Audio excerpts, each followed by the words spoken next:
Hello, Triglets. Welcome back once again. Are you ready to get triggy with it?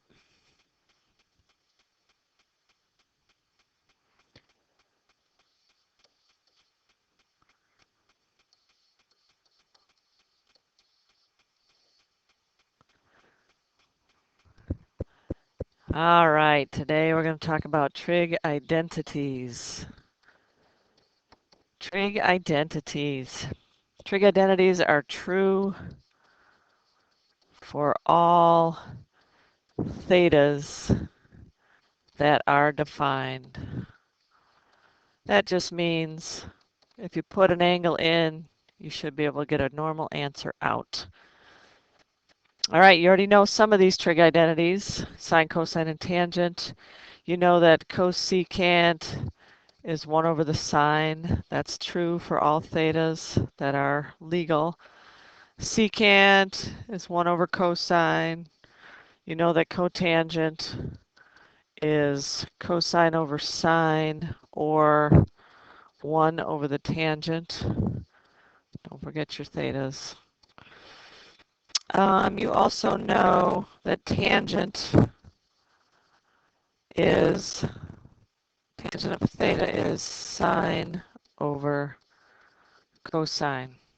That's a real important one. You need to put a star by that one.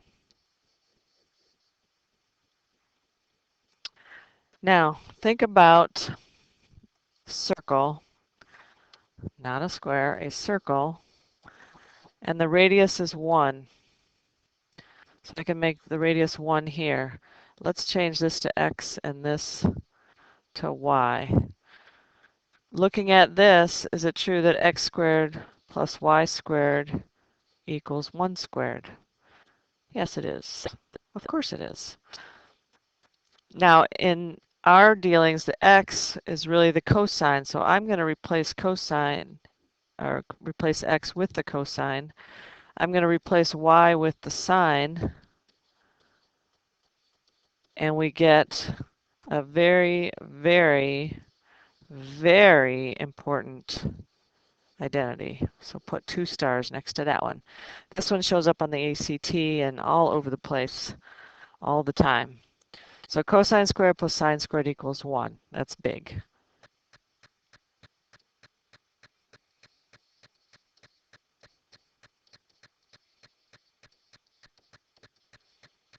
Okay, now I'm going to give you some variations of this. What would happen if I divided everything here by cosine squared?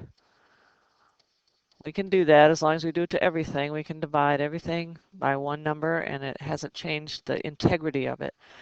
Now cosine squared over cosine squared is just 1. Sine squared over cosine squared, well, sine over cosine is tangent, so this must be tangent squared. And then 1 over cosine, that's the evil twin, secant. Oops, that's supposed to be an x. Let me get rid of that. Secant squared. So this is a secondary identity. Okay.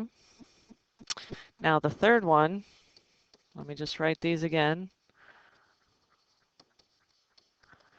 And this time I'm going to divide by sine squared.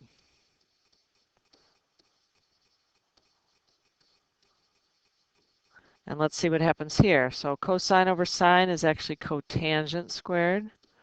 Sine over sine is 1, and 1 over sine is cosecant squared. So this is the third of our 3 identities from that original one up here. So there's the 3. They call these 3 the Pythagorean identities. For obvious reasons, they come right from the Pythagorean theorem. Now these are really important, especially this first one. If you forget these 2, you can always do what I just did, divide by cosine squared or divide by sine squared to get them. So you don't really have to memorize them. The only one you really have to memorize is that first one. And that we use it so much, it gets memorized quickly. All right, let's go to the next page. We talk about functions in many different ways. They have different languages out there for functions. We can say that a function, don't forget to underline that part, is even or odd. Now, even means that if you put a negative x into it, it does not change the outcome.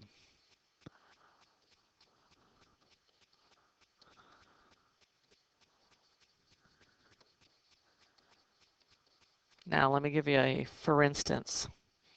Let's say I have sine of, actually not sine, let's back up. I want to do cosine of 30 degrees. So let's look at our graph here. Here's 30 degrees. The cosine is the x, the long side. So that's root 3 over 2. Now what if I wanted the cosine of negative 30 degrees? So that's down here. Well, the cosine is exactly the same as it is in the positive 30 degrees. So the cosine is still root 3 over 2. So even though I put a negative in, I got no change from my answer. So that's how you know it's even. Now let's try that with sine. Let me get a different color here. So if I have sine of 30 degrees, that's the short side here. That equals 1/2. But if I have the sine of negative 30, that's going down, so that's going to be negative 1/2. So by putting a negative 30 in, it changes. So they call this an odd function. Odd function is when you put in a negative x or negative angle or whatever, it changes the outcome to the opposite sign. Okay, now I have a little story or a little memory tool here for helping you remember it. Back in 1987, I was teaching this class. Actually, I wasn't. But there was a young man, and his name was Stephen. And he was a very nice young man. He had purple eyes and big eyelashes. And he had a little dimple on his chin. His name was Stephen, spelled with a PH. And the kids all really liked Stephen. He was a cool kid. And when they were learning the even and odd things, somebody noticed that Stephen's name rhymed with even. And so somebody yelled out, "Go, Stephen!" Because they thought it was cool that his name rhymed with even. Well, I went even further and I said, "Hey, that sounds like cos even. Go, Stephen, cos even." All right, so it's not exactly, but you can remember it because cosine is the only even function along with its evil twin. Everything else is odd. So all others are odd. So you don't have to memorize. All you got to know is go, Stephen. And life just got happier.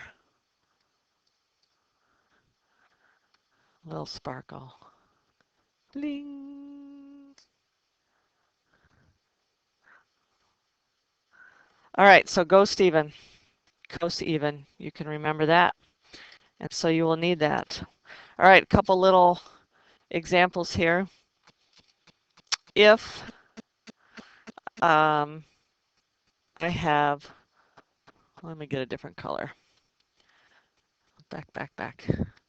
If I have cotangent of theta times the sine of theta, And the directions are to simplify. Simplify. If I had a squared b over b and it said to simplify, you would cancel those two out and you'd get a squared. Okay, so it's kind of the same thing. We're going to treat it kind of like algebra. But nothing can cancel here, so I need to put these in their other forms to see if anything can cancel. Cotangent is cosine over sine. Sine is as basic as you can get. It doesn't break down. So we have something like that. Now, because sine is on the top and sine is on the bottom, I can cancel those two, and what's left over is just cosine over 1 or just cosine. So that's the simplified version of this. So it's just making things simpler. Let's try another one. Let's try sine squared over 1, no, over, well, sine squared over secant squared minus 1. Okay, well, secant squared minus 1, if we go back a couple screens, one more, come on. Secant squared minus 1 is almost this one. If I subtract 1 from both sides, I'll get secant squared minus 1 equal to tangent squared. So I'm going to go back here, and instead of secant minus 1, I'm going to say sine squared over tangent squared. Okay, you might have to rewind that and look at that again.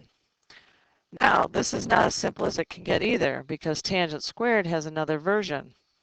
Sine squared over tangent squared. Now, tangent can be turned into sine squared over cosine squared. Now we're getting somewhere because maybe I can cancel these sine squareds out. Now you got to think of this as a fraction. Think of the top as sine squared over 1. The bottom I'm going to flip over and multiply. So it becomes, instead of division, it's going to be cosine squared over sine squared. Now you see the sine squares, one on the top, one on the bottom. Those can cancel, and your final answer is cosine squared.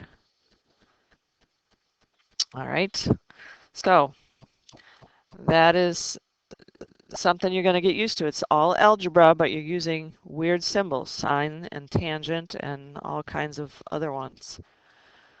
All right, let's try another type of problem. I want to verify. Verify is different than simplify. Verify means you plug it in and make sure it works. So here's what I start with. 1 plus tangent squared equals secant squared. Okay, that's one of our identities. That's one of the Pythagorean identities. We know it's true, but we are going to verify that it works when theta is 150 degrees. So we plug in 150 wherever we see theta, and we just keep working this out. Now, 150, the tangent of 150 is root 3 over 3, and it's negative, second quadrant, and then we have to square it. So that makes negative squared is positive, root 3 squared is 3, 3 squared is 9. So 1 1/3, so it would be 4/3 on that side. Now over here, this is 1 over the cosine squared of 150. Cosine of 150, let me just, point out where we are here. 150 is right here. Cosine is negative, and it's the long side. So it's negative root 3 over 2, and then you want to square it. Because of this square, we have to square this. So 1, it becomes 1 over 3/4, and flipping this over, you get 4/3. So it's true. 4/3 equals 4/3. So we say, therefore, true. The little 3 dots means therefore. Okay, now, the Bible, the Trig Bible.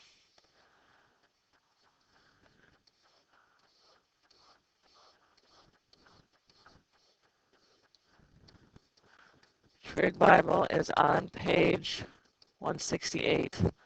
Learn it and love it, and it will love you back. Ta-ta.